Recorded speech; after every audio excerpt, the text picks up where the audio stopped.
నమస్తే. ప్రజాప్రతినిధి న్యూస్కి స్వాగతం. నా పేరు యశ్వంత్. లా లక్ష్మీపురంలో సొంత ఇంటి కల నెరవేరాలని ఎంపీడీఓకి వినతి పత్రం అందజేసిన సీనన్న, పేద కుటుంబాలకు సౌకర్యవంతమైన భద్రమైన భవిష్యత్తు, ఆత్మగౌరవంతో జీవించేందుకు ప్రతి ఇంటి రూపకల్పన ఉపయోగపడే విధంగా అవసరాలకు అనుగుణమైన ఇండ్లను అందించాలి. అర్హులైన పేదవారి అందరికీ ఇందిరమ్మ ఇల్లు ఇచ్చి ప్రభుత్వం ఆదుకోవాలి. రెండో విడతలో ఎలాంటి అవినీతి జరగకుండా అర్హులైన వారికి అందరికీ ఇందిరమ్మ ఇండ్లు మంజూరు చేయాలి. 1000 కళ్ళతో ఇందిరమ్మ ఇండ్ల కోసం ఎదురు చూస్తున్న నిరుపేద ప్రజలు మన ప్రజాప్రతినిధి పత్రిక, ప్రజాప్రతినిధి టీవీ ఛానల్ చైర్మన్ గంజాయి శ్రీనివాస్ మొదటి విడతలో గ్రామంలో ఏ ఒక్క కుటుంబానికి ఇందిరమ్మ ఇల్లు రాకపోవడంతో ప్రజలు చాలా ఇబ్బంది పడ్డారు. రెండో విడతలోనైనా గ్రామానికి ఇందిరమ్మ ఇల్లు ఇచ్చి పేద ప్రజలకు భరోసా ఇవ్వాలని వారు డిమాండ్ చేశారు.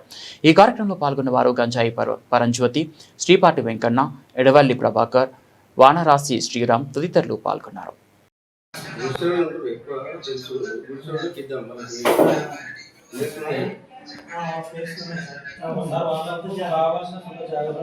కాకపోతే చాలా ఇబ్బంది పడుతుంది. గతంలో కార్యదర్శి మీద ఏదో ఆర్టీసీ ఏదో దానిపైన మళ్ళీ ఎంక్వైరీ చేస్తాను.